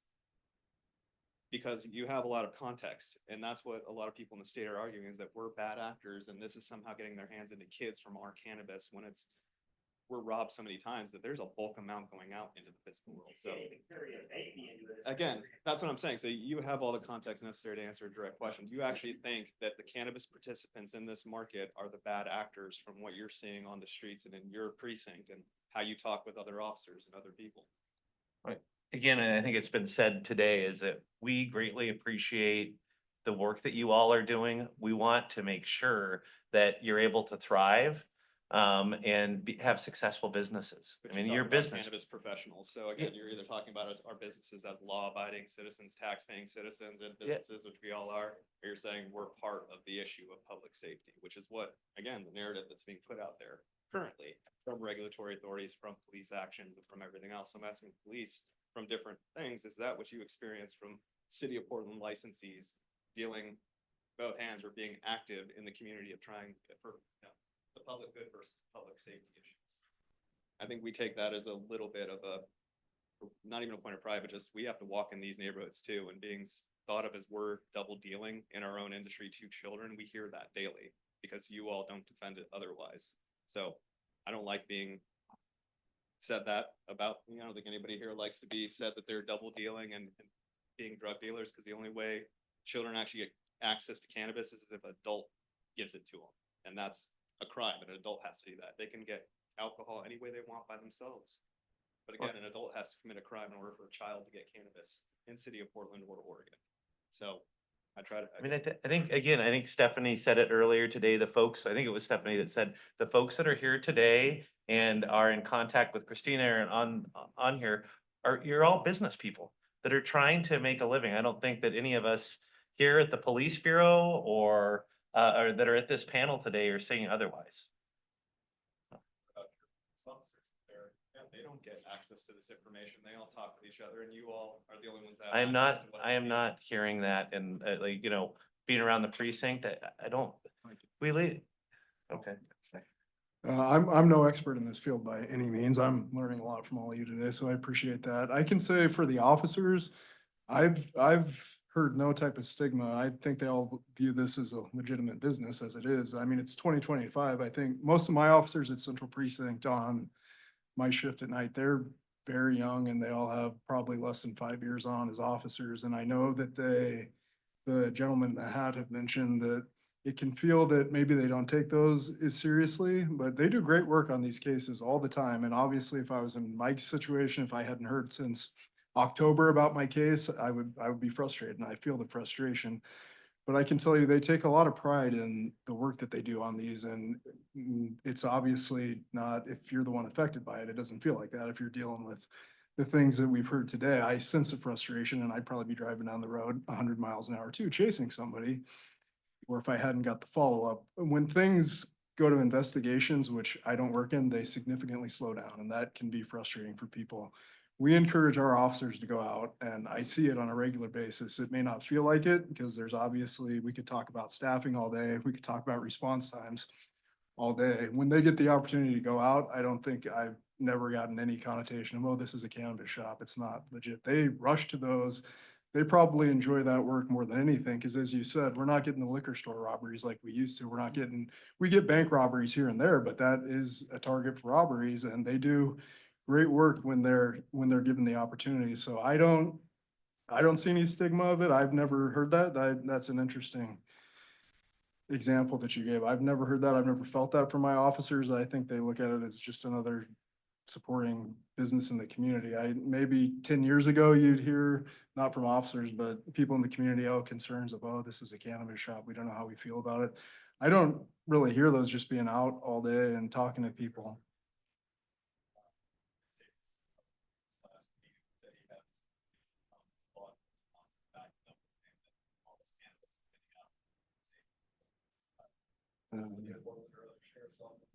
Who gives the updates to the old CC and this bias that's coming from campus, but even if it's not city of Portland, there is an overarching law enforcement in the state of Oregon that we're the bad actors. In businesses, it has interactions, not with police officers who show up, but again, the type of interactions, the type of investigation behind this, other results. So, or believe that there has to be some sort of, not calling it a word that I think we all know, but there has to be conversations because we're the only ones that are getting targeted. And so just the amounts, there has to be talked about where your money, children versus what being stolen from. I've been reached out to by places in Idaho, again, a lot of stuff goes over there, so everybody knows that we're the ones being held accountable for stuff that's happening by adults doing stuff in the house. So in a certain way, you have to get insurance. You have to talk to our city officials and state officials about what our reputations are and how it is. This sort of stuff comes up if you don't have law enforcement saying you're not the issue. It's these bad actors. I think we all know politicians are very scared of this. But money for cannabis and how they're afraid of. It was a politician who took money. I know, that's what I'm saying. Hey, so why don't they have? Where their money comes from for the first time, they might be liable for it down the road. That's pretty funny. Sounds like we need to change a law where cannabis crime is like serious time, you know, like should be taken more seriously if they do commit a cannabis crime against a state ordained business. It should be like held to a higher, you know, level of accountability. $1,600 fine. Yeah, there should be something That's that more than follows $1,600 that, you know, That's but right. Hell yeah. or a state licensed facility that has to have like, you have to have, you know, things from the city, from the state, you know, just to even open to function on a daily basis. And yet these people can come in and do whatever the hell they want, and then there's no accountability. There's no, you know, I mean, I know you're working on active investigations of that big time, but there should be some sort of like fear that if they get caught, there would be serious time or something, because it's a state licensed facility. You know, like that should have some credibility to it, but you're so, you know, my person. Well, thank you. I think that's a great idea. Like bounty kind of, accountability. That was one point my partner wanted us to bring up, was offering differently in a way, but that's more punitive damages, but more, he was offering the suggestion of a reward system of some kind, because we haven't necessarily seen that. But I did before, because I think we concluded at like 3 o'clock, but I wanted to let the community know, because it's something that I wasn't aware of until we were afflicted. There is an OLCC person is devoted to the siege going on. And I think that that's comforting for me. I was very encouraged to hear that. His name is Jason Erickson, and he's very passionate. He's down to earth. He's very easy to talk to. And he relayed to me that he is in conjunction with the police force and the detectives. And so I have to ask you, have you been in contact with Jason? Not myself personally, but again, Detective Mike Stevens is the one who's spearheading this operation from East Precinct. So he would be the point person, and he would be the person who we would have communicated with. And right, we also do have one other person that's waiting. in line too. Okay, one last thing. There is an individual who is in the security force who also paid us a visit that day after we got robbed. And he has told me, and I'm happy to share this information with you, I have his cell phone number. He told me that he went undercover to the hangout spots that these guys go to. And he was told by them that they are recruiting people daily and that they are never going to stop. So I'm happy to just speak with you when this done, get that information from you. Yes. Thank you. And I just need to end with thank you all for being here. It means a lot. All of the information we can compile together to try to get to the solution is very important. So thank you. My name is CC Chambliss. I'm an advocate for the cannabis industry, a longtime Portland resident. It sounds like to me that the next meeting needs to be a roundtable. And we need to make sure that we have all the players, the state, the county, the city, and some of these other counties, because it seems like it doesn't seem like it. We are all in this together. And as a consumer, I want to know that when I go into that dispensary, I'm going to be safe. But as a worker, I also want to know that I'm going to be safe working. We have all these layers of security, but somehow these people, these bad actors have figured it out. Now, I mean, even just to become an employee, you have to go through a Portland State background check.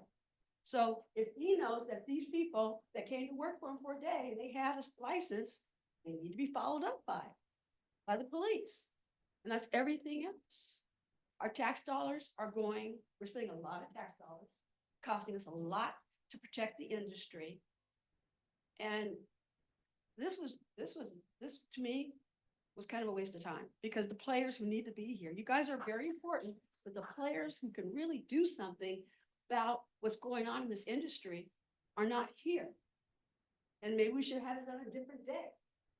But we need to speak to those people. They need to hear us. They need to see what we're going through. And we need to defend this industry, because this industry has done a lot for Oregon. And it makes us not bow down to the federal government because of these tax dollars we do have from cannabis. So I'm just going to say, come on, people, do better. Do better. That's all I have to say. Thanks for being here. Thank you very much. Do any of our panelists have any last statements? I just want to reiterate on the Portland Police Bureau's end, we hear you. This investigation is ongoing. It was great for me to hear from the group that, and even till most recently, some of the comments about the perception that law enforcement may have against the industry. I can sit up here, Sergeant Heffley and Detective Osu can be up here, and we can say that that there's no credence to that. I'll say it again, there is no credence to it. But we want to continue to be able to work with you. We want to provide you a product. We want to have more outreach to you to say that we value you. We recognize that we need to do better by you, and we'll continue to try and improve with the communication piece. And we are in the East Precinct is continuing with that investigation. So I appreciate your comments today. Yeah, please, we will do better. And if you have questions or you'd like an update and we haven't reached out to you, please reach out to me directly or Detective Mike Stevens, and we'll happily let you know what we can about the investigation. I would love to round it up just by stressing the urgency piece that everyone has mentioned.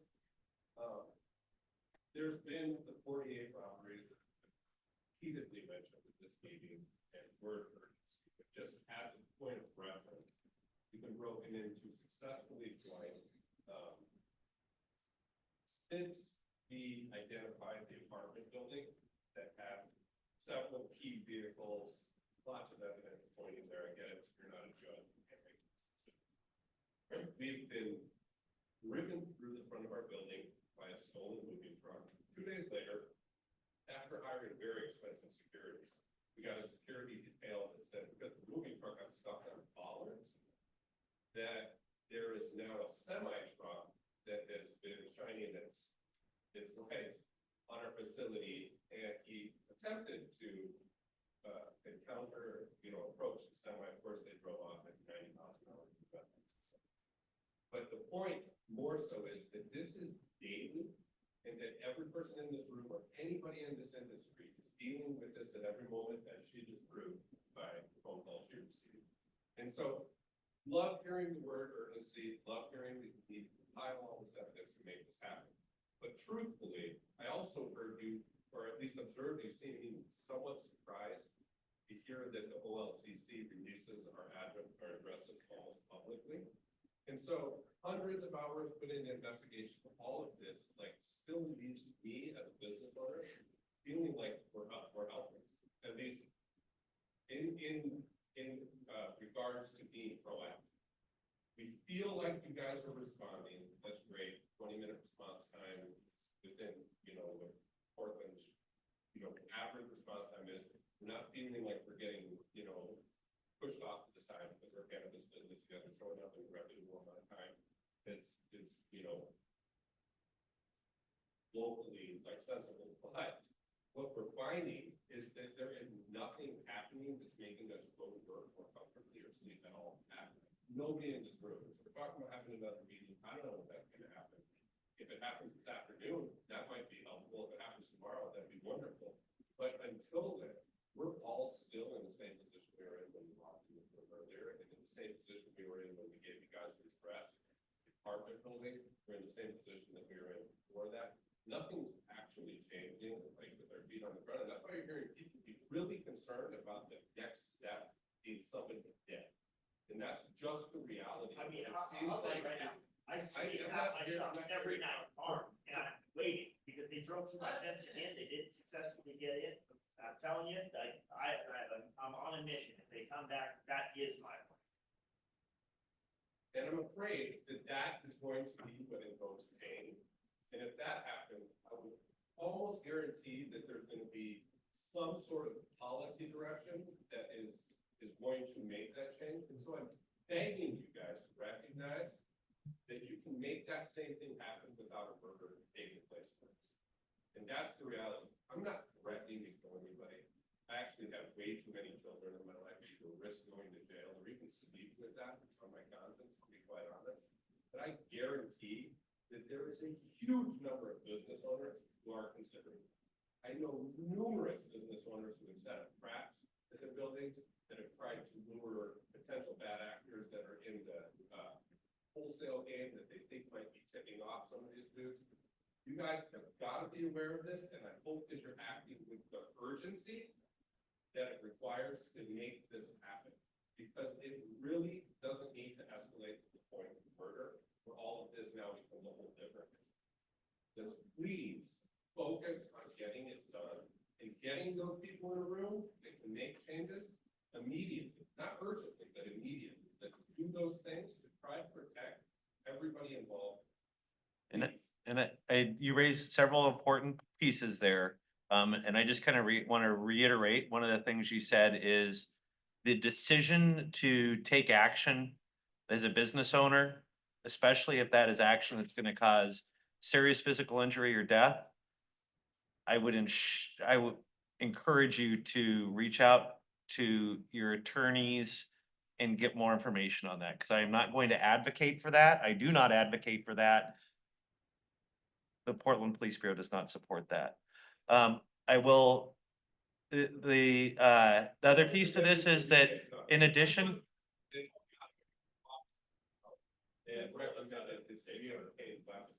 Yeah, well, so. Okay. Well, I'm saying that I am not advocating, specifically what I said was taking action. Okay. Without consulting with an attorney as to what your rights are and what that might look like. I hear you. You want us to take action. We are actively working on this case. We're also actively working on, homicides that have happened in the city in other incidents. We have a finite amount of investigators who are out there. So Detective Vosu and his partner, they're working on this. We hear you. It is urgent. We understand that it's continuing to happen, and we continue to work the case. So, we'll get there, I'll show you guys the photo, I'll take you to the parking lot. Right on 122nd, I'll take you all there after, just on the booth. Yep. Everyone here knows it, you all know it. Yeah. I did last time.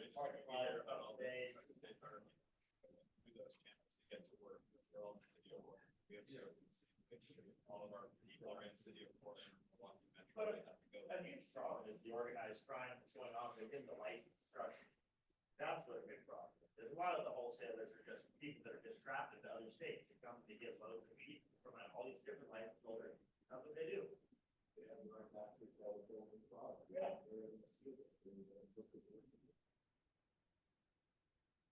Unfortunately, we are out of time. I thank you all for your participation, your testimonies, your questions, your feedback. Thank you to the panelists for joining us today. We are taking your concerns into consideration. This was just the first of many forums, and we will have top city officials, more top city officials aside from the ones that have joined us today. Because we do take your concerns seriously, and the city is unified in your success. Wednesday, city council. I'll send links to, to Christina to send out to everyone who's attended so that you know exactly where, when, how, all that. And if you register for Prosper Portland's website, you encourage folks to do that, go to prosperportland.us, register for our mailing list, and then our government relations.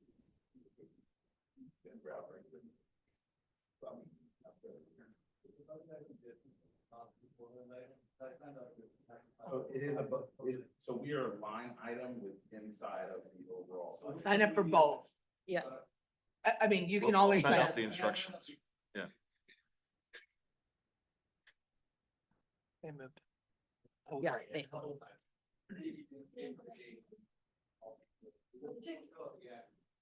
Thank you. Thank you. Thank you all. Yeah, that's what I think we're saying is that Christina can send that Send it out. information to those people. Thanks for being here. Yeah. I appreciate it. Thanks, Casey.